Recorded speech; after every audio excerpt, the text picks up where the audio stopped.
Hey, everybody, this is William Rochelle, but you can call me Bill. And I am here with UBU Live's spinoff called The Cousin Talk. Right now, we have the wonderful joy of being with Olivia Scott, who is Hello.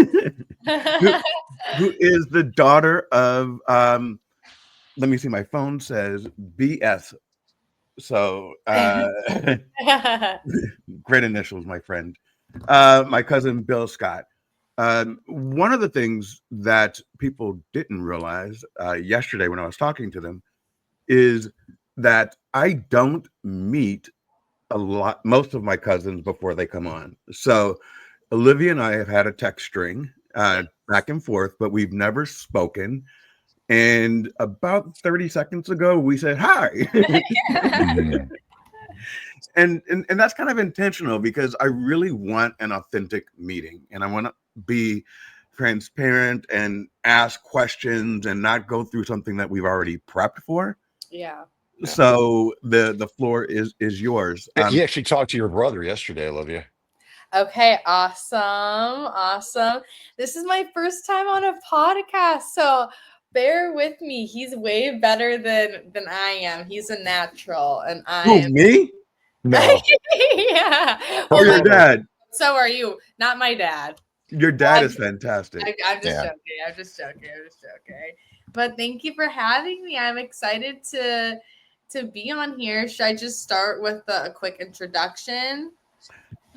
Do you want to start with a quick introduction? Because really, Yeah, the floor is yours. you Yeah, guys do whatever you got to do. you Yep, guys are gonna have to kind of help lead me through this. of course. So I'm Olivia, and right now I'm in Princeton, New Jersey for the summer. I'm doing an internship. I'm about to be my senior year of college. I go to the University of Michigan. And yeah, I'm trying to think of some interesting facts about about myself. Where'd you Those spend are the last all 4 months? Well, I spent the last 4 months in France. So I just came home from France. I know, I know.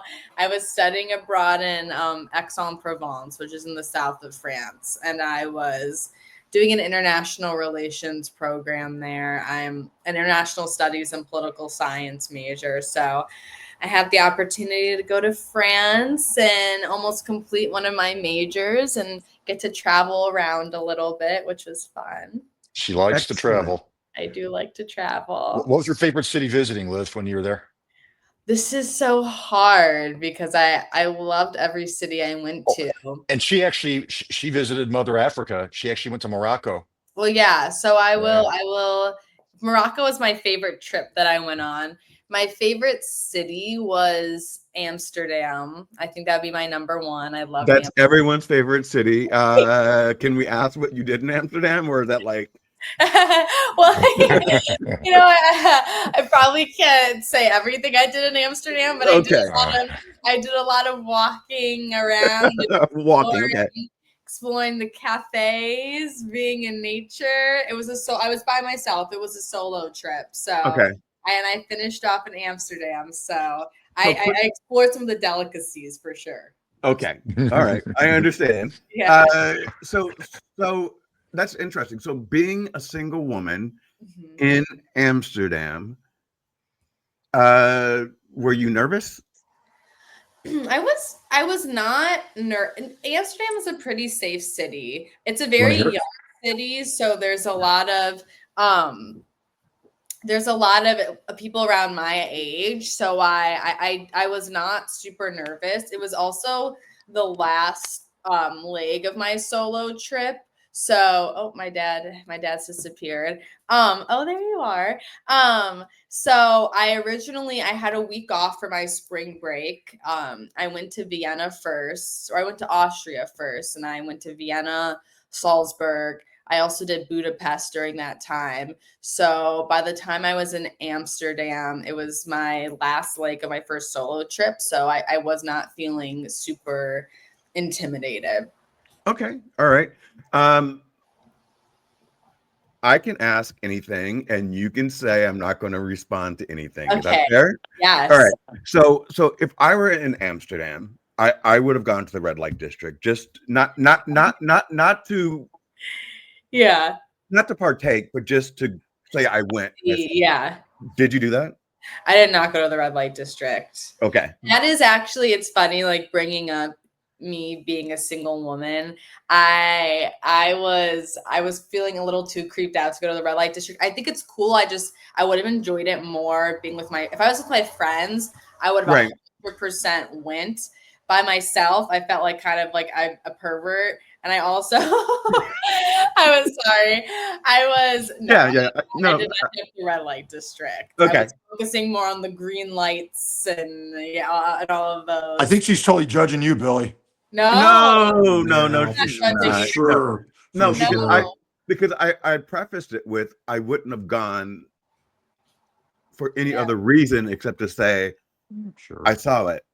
Yeah. You know, I will say though, I had a lot of friends because if I went to Amsterdam with a group, I definitely would have gone because it's very common for abroad. They have shows at the red light district, and it's very common for people to go. And my friends went and saw shows, and it's a funny experience. It's like, it's jarring. It's different than what you would get in the United States. So I don't judge. I think you should, but I was by myself. I didn't want to do it by myself. I wouldn't have recommended that you do it by yourself. But it's a question, and I don't like to leave questions unanswered or unasked. Wait, I can leave them unanswered, but not unasked. Does that make sense? Ask me anything. Yeah. I love it. I love it. So can I ask you this question? Yes. Has anyone ever told you that your dad looked like Stanley Tucci? No. Do you see it now? I kind of see it a little bit, although I kind of see him. I think you look a little more like, if I'm thinking of the right guy, 100%. Yeah, like it's because he's a little fatter in the face, so it makes sense. I know. Oh my God. See, it starts already. Really, what I want to do with you, Mr. Scott, is you and CJ need to be on the same show. I keep trying to make it happen, but he's super busy. Speaking of Mr. Scott's. Oh my gosh, there's my grandpa. Hello, how are you?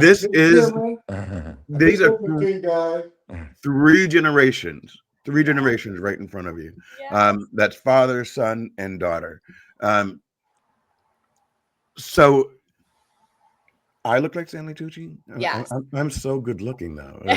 I don't understand that. I find Stanley. Am I thinking of the right guy? Let me look him up. But you should Google him and then you'll understand. I think he was in Devil Wears Prada. I know exactly. Yes, I'm thinking of the right guy, and I think it's the glasses. You have a good fit on right now, and I think I'm just thinking about him in the Devil Wears Prada. So good fit.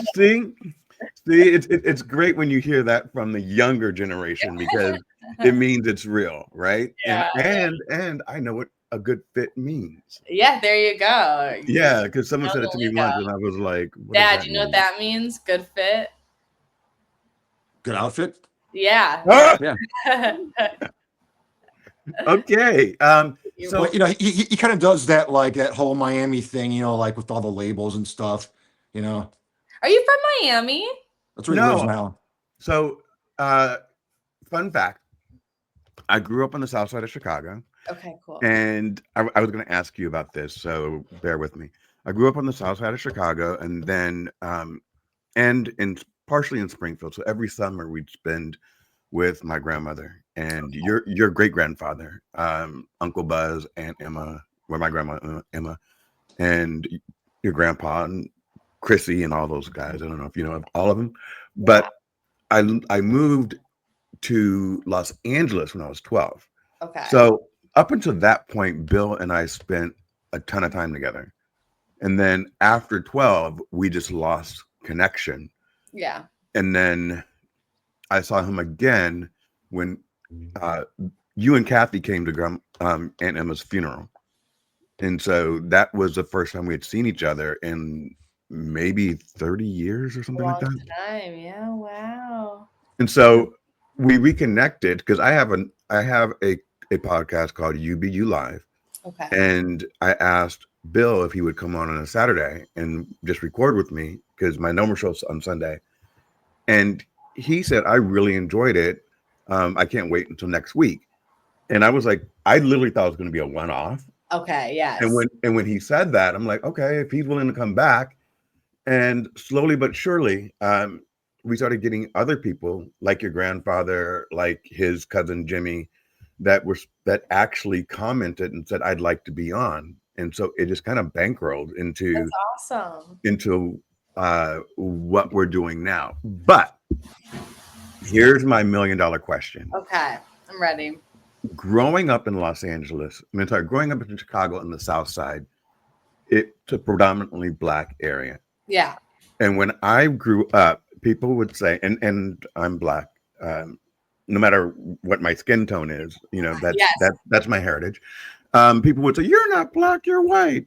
And then when I got to LA, it was different because everyone was biracial. Like that's a generalization. Okay. But it was more of the biracial acceptance. So I didn't have to claim anything. I was just like, I am who I am. Okay. So I found it difficult being a Black man, growing up in a Black community, not being accepted by the Black people around me. Okay. Yes. All right. You're growing up as a biracial woman. Yes. Do you ever have to feel like you have to choose a side, or how do you navigate that? It's definitely an interesting question that I think about a lot. It's difficult because I'm obviously have a lighter complexion. And I usually actually have my hair straight, which I was gonna do for the podcast, but I ran out of time. So you look cute. Thank you. It's in a ponytail now. So it's a good question, and I could talk about it for a long time. Go ahead. Let me try to just gather my thoughts. Because if you look at the three of us, you wouldn't know. There's no difference in our complexion or anything else, right? So all three of us, we look related, right? Yeah, yeah, we do. Imagine that. Yeah, but it's interesting. Oh, sorry. I didn't have to pick a side. I knew what my side was, and at one point, I'm kind of embarrassed, but at one point, I would just lie and say, I would lie and just say, oh well, I'm Black and whatever, because people always go, well, what do you mix with? And I was like, nothing. And then it got so annoying that I would just make shit up. Like, okay, I'm Black and Mexican. It's interesting because I definitely grew up around more white people than Black people, I would say. And I think a lot of times I feel like a lot of times me being biracial is kind of discredited. I get more like clumped into, being a white girl because a lot of my friends are white and I have a lighter skin tone and, I straighten my hair. And so actually a lot of times people can't really tell, which has always affected me because then I have a Black dad. And I have growing up I have my papa who's Black, and my Nana lives super, super close, and she was in my life a lot. And so I've had, I do feel I've had Black people raise me, and so it has bothered me a lot. There's nothing wrong with being white, but I'm not completely white, and so I don't like to be generalized or just put in that category. But I do feel that I've been told so many times that I am that it kind of makes me. Sometimes I feel like. One half of me has been kind of taken away, that I've just kind of been put in one category. So it's something I'm still trying to reclaim and be comfortable in, but it's definitely difficult, but it's never like I had to choose a side. It's more, I was just put in one. Put into it. You were put into but it's interesting because I was talking about, when I was abroad, there were only 2 Black guys in my program, and I was at a vineyard with one, and we became friends because we went to Morocco together. And he was like, well, I could 100% tell, but Yeah. white people can't. Exactly. So I think it's funny. I think it's funny, but it's definitely That's been my experience too, Olivia. yeah, Like other people outside our race are like, oh, what are you? I didn't think you. No, you're not yeah, black. And then you have to like try to explain yourself. But if I'm yeah, walking down the street, if I'm walking down the street, if I see another black person, hey, what's up, brother? It's like, Yeah. thank Yeah. you. yeah. Yeah. You know what I'm saying? Absolutely. It's like, cause like people think like black means you have to look a certain way or speak a certain way. Mhm. Exactly. That's not what it is. Yeah, It's 100%. like, yeah. No, So- I agree. So this is what bothers me the most. Okay.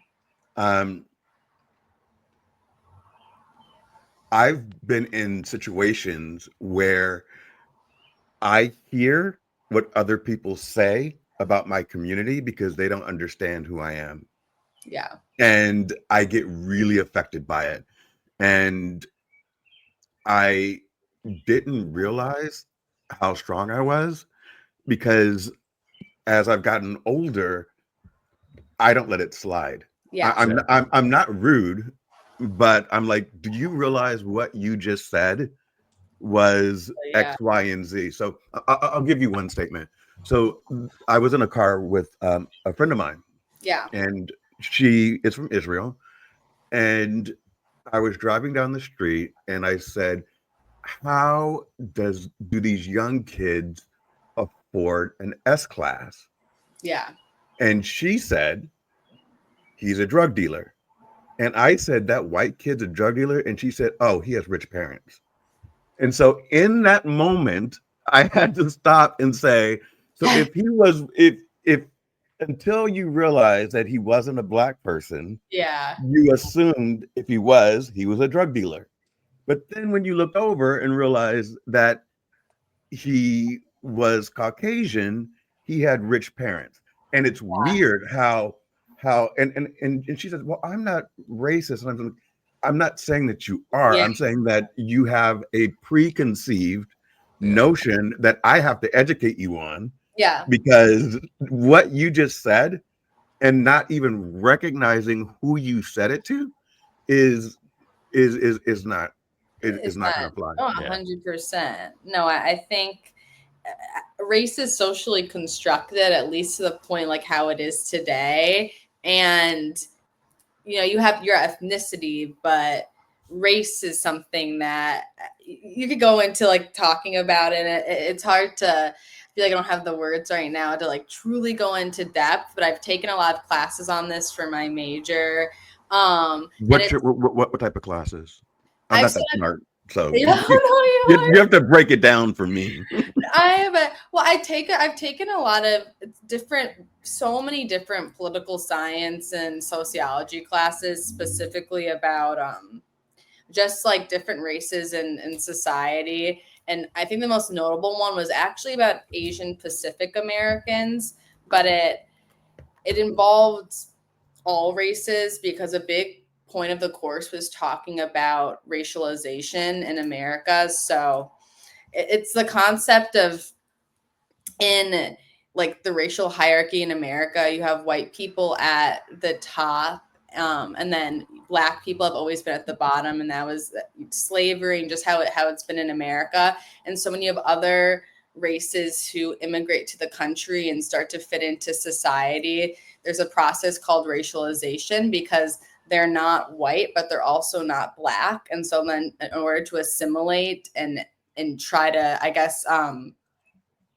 make their way into society, they try to associate as much as possible with white people. And what a lot of that turned into was building prejudice and being racist towards black people because they were perceived to be at the bottom. So it was almost like if you're racist, it makes you more like a white person. And that in their minds was how they, I guess, became more like dignified in society. But I guess my point of saying that is it's racism, or not even racism, but microaggressions are so embedded into our country and our society that people just they think the way they think and they don't realize the implications of it or how it's racially motivated. And I think your story is a really, really good example of that. Thank you. See, all I need are compliments, Mr. Scott. You know, telling me my fit is good and that my story was an excellent example. Why is it so hard to get It's because compliments he's so dang fragile. He's in constant, I'm not fragile, first of all. Yeah. I'm very strong, confident, and secure. I am. These are my affirmations for the day. It's interesting. So was it different when you went to other countries? That it's interesting. I mean, first of all, when going to Europe and being in France, and there's not as many. There's diversity, but it's not as big as when you're in America. So Okay.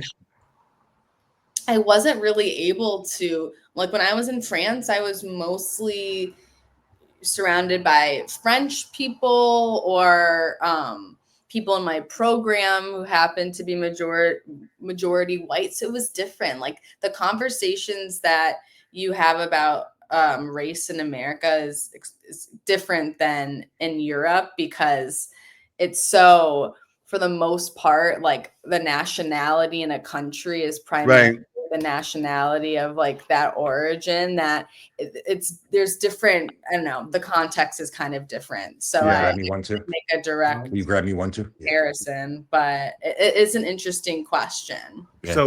So and I've been waiting to ask you this question since you got back. When you were, so America's going through something. Yeah. Definitely. When you were overseas, what was the vibe about what we're going through right now? I mean, especially in French, it's less taboo to talk about politics in European countries than it is perceived to be in America. So I was in a homestay. I had a homestay mom named Marie.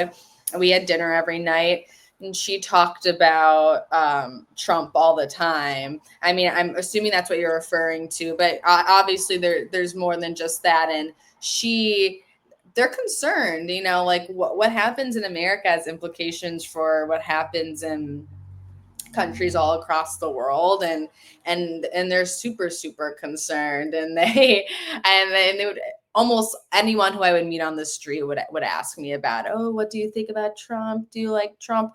But not all Europeans dislike him as a candidate. But that's kind of like Americans too, you know, not every American hates Trump. I met people when I was in Saint-Tropez who liked Trump because they liked his stance on the Israel-Palestine conflict. So it's the same kind of back and forth and divide, but mostly negative sentiment, and it's less taboo to talk about.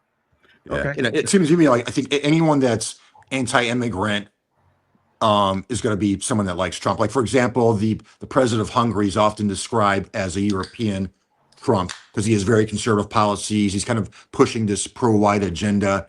So I think there's going to be a lot of smaller, like Trump-like candidates going forward everywhere. And there's a rise in the right wing in France. Politics is similar to American, and there's definitely honestly the rise in like alt-right ideologies, it's rising kind of worldwide, but it's happening first as in a president's been elected in America, and so it's definitely starting to alarm people all over the world, and it alarms me. Hey, can we go back and talk about a funny story? When we were talking about racial identity and people not knowing who you are, you were telling me a story about how some kid was trying to tell you all about hip hop. Yeah, that was in France because he has a radio. He goes to Denison. Um, he's a white. I mean, anybody can enjoy hip hop, Yeah, obviously, yeah, but yeah. it's primarily Black artists, and he has I guess like a. I mean, it sounded cool in concept. It's like a late night radio show. And he was going through like artists he liked, and I asked him if I'm a big A Tribe Called Quest fan, and I asked him if he was a fan, and he said, well, this is an example about being not profiled, but people thinking I'm white. He's like, well, that's just a group that all white girls say they like to act like they like hip hop, and I'm like, what the hell are you talking about? What was your Right. response though? Oh, I said it's my dad's Black. It's one of his favorite groups. So do you wanna rethink what the? What the hell you just said? Yeah, I did say that. I'm sorry, that was stupid. And I'm like, but you don't you don't have to. I know that pissed me off. A, because I love A Tribe Called Quest, and B, you don't know what you're talking about. But yeah, it was funny. Maybe I got too heated about it, but That's similar to what I just said. Like they're there. You get put into a group, or people don't understand who you are, yeah, and they say something that is uneducated. yeah, Let's use that as a word. It really is more. I think there's a difference between perception and prejudice, right, because perception, is something that you can be taught, and you can say, okay, this is what you perceive, but this is what really happened. yeah, And prejudice is knowing that you're wrong and still keeping that perception. right. So anyway, I think that's a good distinction. Yeah. yeah, I just wrote an article about it not too long ago, so that's why it's still fresh. It's still fresh in my head, because a lot of times we say, you're racist or you're prejudiced. I'm like, but there's a difference, Yeah. I was the same thing like you. I was in Dallas. I moved from LA to Dallas, and I picked up a guy from Georgia. Actually, that doesn't sound right. That sounds kind of weird though. Was it in the red light district? No. So we No all one's judging you. No, we all migrated to Dallas, and Okay. my friend was from Georgia, and he had migrated to Dallas for the job too. So I migrated from LA, he migrated from Georgia, but his car hadn't arrived yet. Okay. So mine had. I got there a week earlier, and we were both in the same corporate apartment. Okay. Not in the same apartment, but in the same building. Okay. And Yeah. he said, "Can you drive me someplace?" And I'm like, "Okay, never met this guy, but all right, I'll pick him up. Let's be neighborly." And when he was a white guy, so when he came out, I turned on a country music station, and we're driving down the street, and he's like, "Do you like Shania Twain?" And I'm like, "Yeah, she's great. Why not?" And he's like, "Because I'd really prefer to hear some Snoop Dogg or Dr. Dre." Like, he was naming all these things. Yeah. But I just perceived naturally, white guy, Georgia, he's going to want to listen to some country music. So let's play it and make him feel comfy. Yeah. I live by the rule. I actually live by the rule of my car, my music. So, Yeah. But I think stereotypes are so reinforced, whether that's subconsciously or unsubconsciously, that it's the way that you can't help but think sometimes, and it goes both ways, black to white, white to black, 100 or anything. 100%. One of the things that you touched on that, and this is why I don't talk to people before they come on. Okay. Because this conversation is going in multiple directions, and it's really layered. Yeah. To me, right? So it's not stuck in one position. You said it, and I've thought it. I've never actually said it, but other people from other countries come in, and no matter where they're from, the black man is the lowest man on the totem pole. Yeah. No matter where they come from. 100%. And what I will say is, if your dad looks to his right, he knows someone that marched so that we would have civil rights, so that the other people that came here could stand on his back Yeah. in order to have those equal rights. The equal rights that we have are the age of your dad. Yeah. It's super young. Like it hasn't been that long No, not at all. since the Civil Rights Act, and it was your father and your I'm sorry, your grandfather and your great grandfather and my mom and my grandpa that walked and marched in those sure. marches and lost Absolutely. our lives, and still we don't get that credit. Yep. And the reason why other people, and I'm sorry guys, not offending anyone, the reason why other people can walk into this country and get ahead quicker than we can is because we did that legwork. Yeah.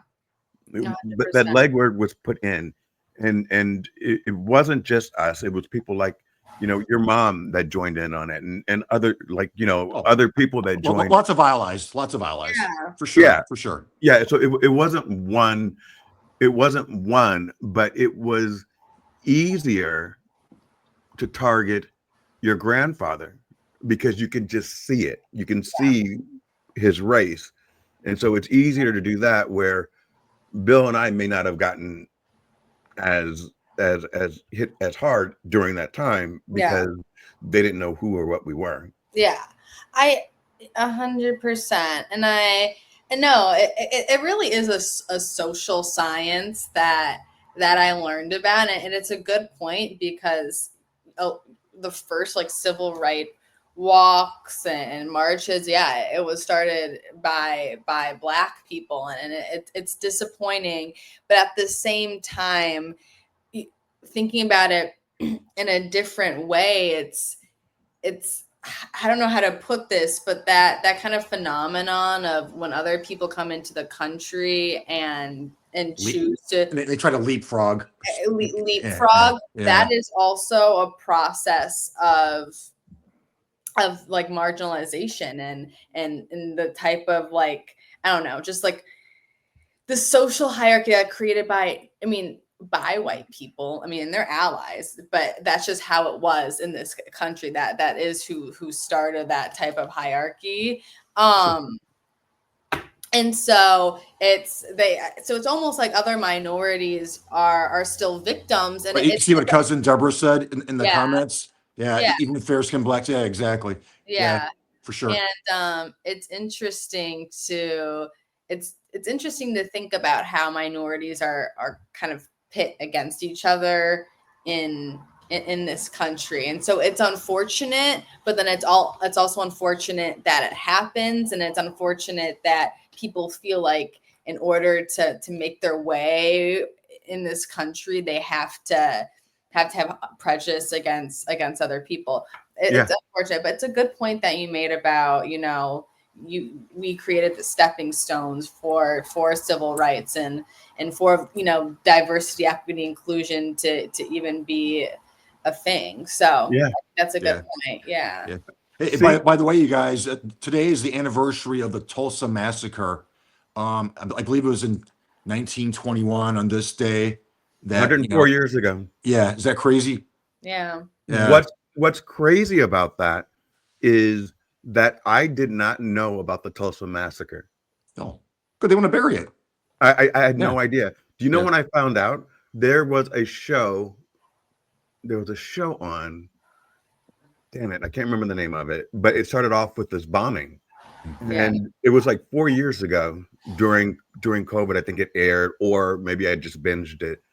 And that's when I found out about it. And I'm like, what a crazy scene that was. Yeah. And then someone said, no, that was an actual piece of our history that they've never taught us. Yep. So I will be honest, I've never been taught this. I don't know what the Tulsa massacre is. So Tulsa, Oklahoma, there was this neighborhood of 10,000 residents. Hold on for a second, okay? All right.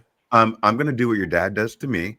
I'm going to step away for 2 seconds and let him explain the story to you, okay? I will. Okay, yeah. All right. Absolutely. We'll probably have better flow now anyway. So in Tulsa, Oklahoma, there was a community of about 10,000 residents who were middle class, had thriving businesses, great quality of life, were really doing well for themselves. I Mhm. think it was called the Greenwood neighborhood in Tulsa. There was an incident that triggered, there was some sort of assault and some guy got arrested, and basically racists in that area used that as an excuse to basically attack the neighborhood. And then, like you said, they actually attacked by air and land. At this point, World War One was over. A lot of veterans were back. Yeah. And they basically burned the neighborhood to the ground. Oh my gosh. Nothing was ever done. No one was ever charged. I believe like 100 people died, and 10,000 people were displaced. Oh my god. And even over the years, they've tried to bring it up as far as reparations and at least something on Oklahoma law that, hey, this Yeah. happened, and it just keeps getting brushed aside. Sure, yeah. Yeah. That's wow. I mean, because I didn't even know about it. Yeah. Well, then, part of me, I felt as a dad, but No. 104 years ago today. Oh Yep. wow. Yeah. And that You- does sound kind of familiar. You didn't fail as a dad because we didn't grow up being taught that. When Yeah. did you learn it, sir? Probably during college, maybe after college, on my own, probably. Okay. Yeah, All right. So yeah. you knew before me. The Yeah. other part about this, which it all came full circle. So I saw the show first, Olivia, and then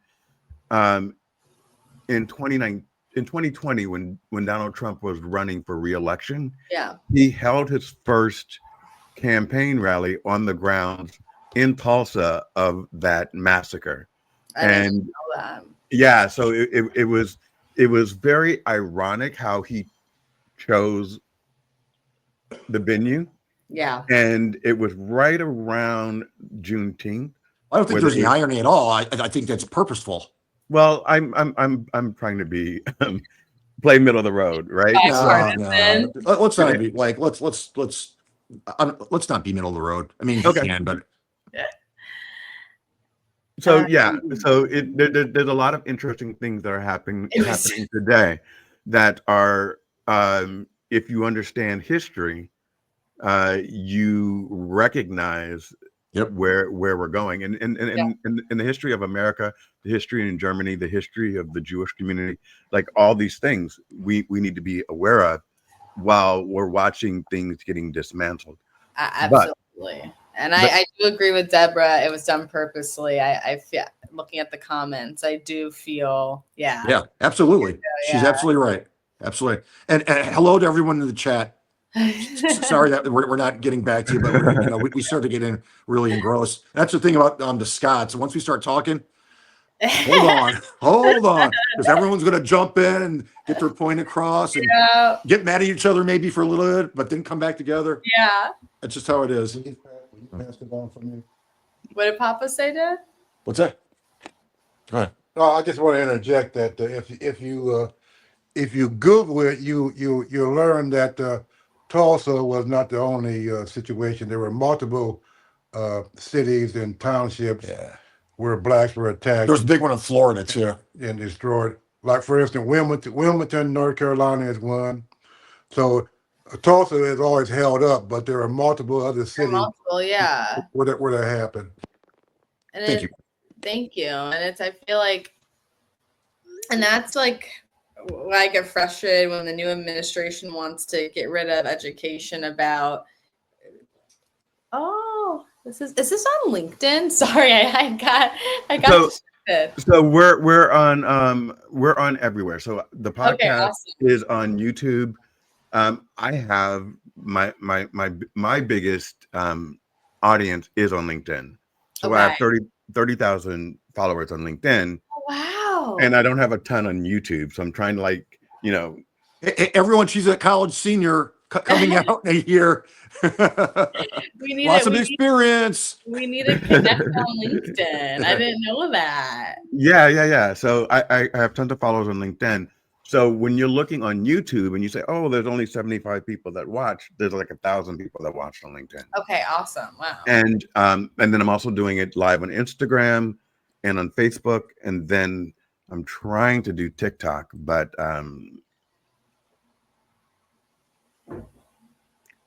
okay. All right, so let's make sure that we get that right. She said, "Correct, Pooji. Many black towns were eradicated during that time. Not I'm trying to correct Pooji."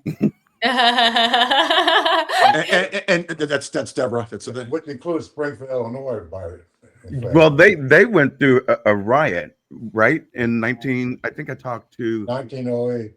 yeah, during our grandparents' time. Oh, wow. So, Pooji, while you're there, can you tell us about Grandpa and Grandma Scott and how did they own so much land in Springfield during that time? Because the brothers, the Scott brothers, were astute businessmen. At one time, the Scots gravitated from Virginia through Pennsylvania to northern Ohio, and then at one time, 3 or 4 of the brothers packed up their farms and put them on boxcars and moved to Taylorville, Illinois. The one brother stayed, and my father stayed behind to help him out for a couple of years, and actually wasn't reunited with his family until maybe 8, 9 years later. Anyway, they were such astute businessmen. They decided that they didn't want to own farms. They became sharecroppers, and they when they moved to Taylorville, they made money by helping the white farmers in the area go to St. Louis to the stockyards to buy livestock. Okay, that was one of their skill sets, just to help select livestock, and they were paid for that. So when they came from Ohio, they came with they had money. And they made the decision before they came that they were going to switch the script. They're not going to get into all that it takes financially to run a farm. They're going to share crop, hitchhike off the white boys, make money off of them. Okay, and that's what they did. So when Grandpa Scott moved to Springfield, they moved to Cedar Street. He bought up half of Cedar Street. Yeah, it was like blocks. They lived on like 5 lots. Okay, where they had a mini farm. Okay. All right. Well, there we go. There was the history lesson of our family. Yes, perfect. I didn't know that. Yeah, we come from a very, very rich stock of people. Yeah. And as you know better, you do better, right? Hey, So Bill, do you have that picture that you posted yesterday of Grandma and Grandpa Scott Cut the cake. cutting the cake? Yeah, I was like, holy cow, it looks just like me. Or it looked like Stanley Tucci, apparently. The head that knows. yeah, you guys do look a lot alike. I didn't recognize that until you mentioned it. But my mother, your grandfather, they were strong activists, and they instilled a lot of integrity Yeah. into their children. They were firm, I would say, as parents. I think that as we have aged, we're a little bit gentler as parents. Pushovers. Apparently. we're not pushovers, but we're I mean, I remember 2 times where I got really upset with Amanda or Brooke. And one was Brooke tried to run across the street while a car was coming, and I grabbed her and I slapped her in the butt. And I was thinking to myself, you've been with your mom all day, and how did you and I go to the store? And how do I explain to her that, you just got ran over? Like, ah! Yeah. And then Amanda, I got mad when she was a teen, and she came to my house and she said, Dad, I had a a company barbecue to go to. Okay. So it was like a summer company barbecue. And she said, I don't want to go. Do you mind if I go to Venice Beach? Some of my friends are going to go there. And, I'd like to take the subway and then take the bus. And I'm like, okay, you're 13 or 14. Yeah. Sure, go ahead and do it. And we were at dinner and her mom called me and she goes, what are you guys doing? And I told her and I said, and Amanda's going to go to Venice Beach tomorrow and I'm going to go here. And she said, I told that little that she couldn't go and she's played using, you. yeah, she's playing you. Yeah. And I got mad because if Amanda had said, Mom won't let me go, but can I go? I probably would have said, yeah, let's do it. But because she was intentionally deceitful, I got mad. So I drove her back home. And then she was in the back seat texting. And I told this to her all the time. And I said, if you don't stop texting, because there was something about the way those fingers were working in the text that I know she was sitting there going, my dad's such an asshole, blah, blah, blah, blah. And I'm like, if you text one more thing, I'm going to throw your phone out the fucking window. And so I heard the thing go dink, and I said, give me your phone. And I threw it out the window. And she Then was you're like, like, no. no, she was like, you're crazy. And then I realized, oh shit, now I have to buy her a new phone. but I always believe that whatever you say to a child, you follow through with it. Yeah. So if you said do one more thing, I'm gonna throw your phone out the window, wasn't a threat. It's if you do it, then these are the consequences. It's gonna happen. How old are your daughters now? They are, Bill, they're 33. And I'm 22. So Are they twins? Yeah, how's that possible? Yes. And yes. And I always forget to tell people that because when they ask and I go, they're 33, they're like, and how old's the other one? And I'm like, yeah. Wait, that's so that we have to.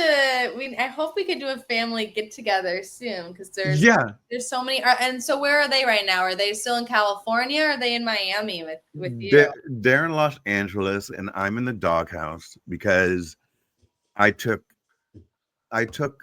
3 positions that were outside of LA when they turned 17. So, and when I say doghouse, it means Brooke I have a grandson and he's 2 and I haven't seen him in a year. And so she's like very upset about that. Yeah. And, Amanda asked me about 6 months ago, could I come to LA? And I said, well, why don't you come to Miami?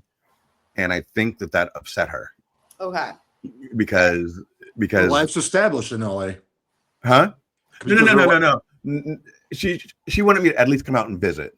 Okay. And in that moment, I'm like, well, I have 2 dogs. Yeah. And it's $500 to $1,000 just to board them. And then there's all the other components. I'm like, well, why don't you just fly here? And she said, well, we haven't been together as a family in a long time. Yeah. And in that moment, I did not hear her. Okay. If that makes sense to you. Yeah, that makes sense. In that moment, I didn't hear that she was saying, I want us together, all of us. It's not about me seeing you. It's about all of us being in the same room and going to dinners and, being a family unit, not just, having things on your terms. Yeah. Your terms. And everyone says, do you have a favorite daughter? And I don't. Okay. But what I do have is different seasons. Okay. So Brooke has her season, Amanda has her season, because there's sometimes where you're just talking to one more than the other. Yeah. And it's not you love one more than the other. There's one that's communicating with you more, and so you're talking to them every day. When Brooke was pregnant, she hated me, and I really think that it was a I don't know if I can say it, but I think it had to do with pregnancy and how women, how the male scent affects women. Hormones. is what you're Yeah, saying. well, I don't want to say anything that gets me in trouble with women or Brooke, but I hugged her one time and she was like, "Why are you hugging me like that?" And I'm like, "Whoa, like where did this come from?" And she doesn't remember it, but it kind of hurt my feelings, right? So, Yeah. I was leaving and I gave her a hug, and it was a really big hug because she was, 7 months pregnant, and Yeah. she's, I was excited for her, but I was My daughter missing can her. be that way too, Billy. It's just like a lot of times she'll be like, "Don't touch me." It's But just it was different during that period, yeah. and then I did not have a problem with her getting married at all. I was so happy for her. It's really what she wanted, but I felt our relationship changed when she became a mother. She became more attached to her mom. Yeah. So I would say she was a daddy's girl for a long time. Yeah. And then when she had Ace, going through the whole thing, being pregnant, it's something I couldn't Yeah. Couldn't. relate to, where her mom understood, this is how she's feeling and this is what she needs. And then for the first couple of months, this is how I'm going to show up for her. Yeah. Where, I'm like, okay, I'm going to fly out. We're going to go to dinner. And she's like, That's yeah. Well, you know how you we're say not that you going have anywhere. different seasons with your daughters. I feel like sometimes children have different seasons with their Parents. parents. So Yeah. it's definitely not. It could be difficult, but I don't think it's something to internalize. I think in that Look at you moment, giving me therapy. I don't think it's but I do. I think it makes sense in that. I mean, I'll probably be the same way when I would consider myself close with my dad, but once I give birth and I'm a mother, I'm probably gonna go to my mother for advice. Yeah. But I'm sure then once is it a grandson? Yeah. And we're back. We're back on track, right? Yeah. We're 100% back on track. Yeah. It was just, it was, I would talk to her every day. Yeah. And then, I call her and she doesn't pick up. And I'm like, why aren't you picking up? Yeah. Or I'll say something stupid. Never say this to your daughter, Mr. Scott, after she has a child. We would FaceTime all the time. And I would say, why haven't you combed your hair? And she would, like, the call would end. Because Yeah. I'm like, she has a toddler and, she's doing this. Yeah. She has a husband, but still, it's like, are you kidding me? I haven't slept in 4 days, and you're asking me why I haven't combed my hair. Yeah, that's definitely a no. Yeah, there's certain little landmines that I kept stepping in, and she was like, "Okay, You need the space. you're on timeout for a little bit until I can deal with you, because I'm trying to deal with him and my husband and all that goes along with it." A lot. Yeah, it is, but it is what it Hey, is. And it's great. Billy, just a bookkeeping note. Livy asked how long we ran. I told her about an Yeah. hour. So I know she is a youngster and she has like lots of stuff she wants to do. So I mean, I don't have a terrible amount. Right now, I've just moved into my apartment or my room in Princeton. So my day is very self-scheduled today. So there is no pressure. I have my new roommate who's the other girl living in the house. She just moved in. So, but no rush, but thank you for the bookkeeping. I do appreciate it. I do too. And one of the things I want to say is, Olivia, you are so gracious because he has cut you off so many times. what we do.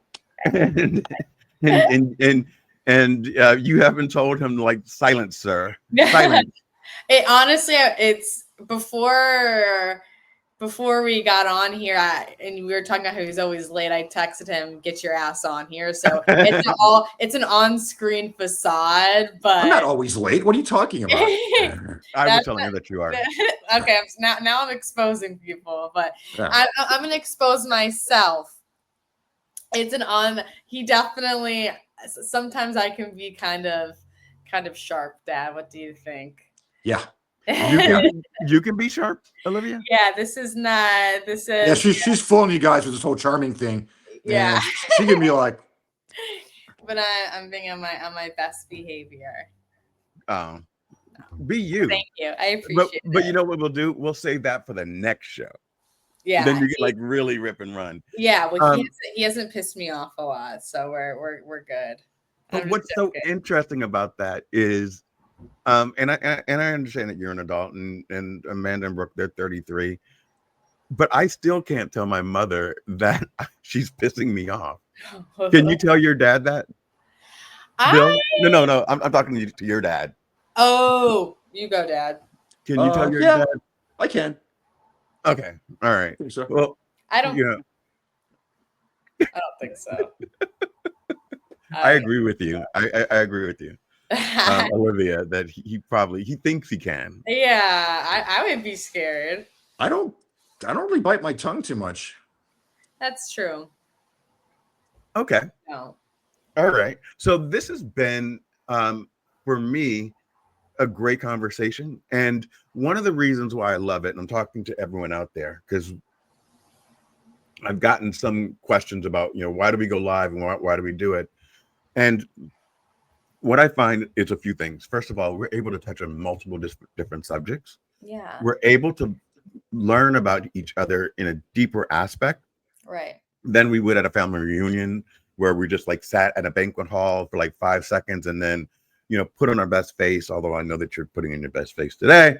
But we still had an honest, unfiltered conversation. Yeah. And I feel like we're getting to know each other. And Yeah. that's really what I want. And I want to continue that. Bill, is your dad listening? Yes. All right. So one of the things that Bill and I need to kind of figure out is what we're going to do for the summer. Because I think as a podcast, I think we should do like TV and take a hiatus and then come back in September, because a lot of you guys are traveling, and a lot of our contemporaries that have young children that are still in high school are taking family vacations or sending their kids to camp. And it's just a lot going on. So I think we might have 3 or 4 more episodes. My suggestion is that we close out in June. I agree. Take July and August off. Yeah. And Okay. then come back. But I would love to get Olivia on with Sundry, who is CJ's daughter. She's 17. Nice. And then Lisa Landis, her daughter, and Tony Landis's son, and whoever. I commend Bill Rochelle for bringing more of the family together. Thank you, Billy. Debbie, I sent you a link so you can come on and say hi to Olivia. So click on the link, come on, say hi. We're wrapping things up, but you talk a lot, so that could be 15. That could be 15 minutes of rapping. Yeah. I would love to meet or see. But Yeah. I still want. I do agree. What I like about the podcast is that it's an opportunity to get more in depth and have more fulfilling conversations. But I still want an in-person get together. No. Absolutely. Yeah. Absolutely. And so what will happen is, Maybe in Miami. I love Miami. Yeah. come on. Okay. So the only thing I have to do is I need a housekeeper. So I haven't worked in a year. And so I thought to myself, why would I need a housekeeper if I'm not working? Yeah. And then I realized that I'm not cleaning up shit. So I just put together a planter outside, Bill, and I'm growing melons, lettuce, and peppers. Ooh. And I put it all together, but I refuse to run the vacuum. So it's not that I can't do something, or it's not that I don't have the time to do something. It's just that you're just a slob. No. I am a man that needs certain luxuries. Me, I'm a woman who needs certain luxury. Yeah, like I can keep my house clean for 2 weeks. So having someone come in once every 2 weeks is great. Yeah. But Well, yeah, here's the so- deal. I think we need to think of a way to monetize this podcast so that way you can say, "Hey, I have a job." Well, I'm actually looking aggressively now, and I feel there are some things in the pipeline that will work out. I think that we should monetize the podcast as it grows. I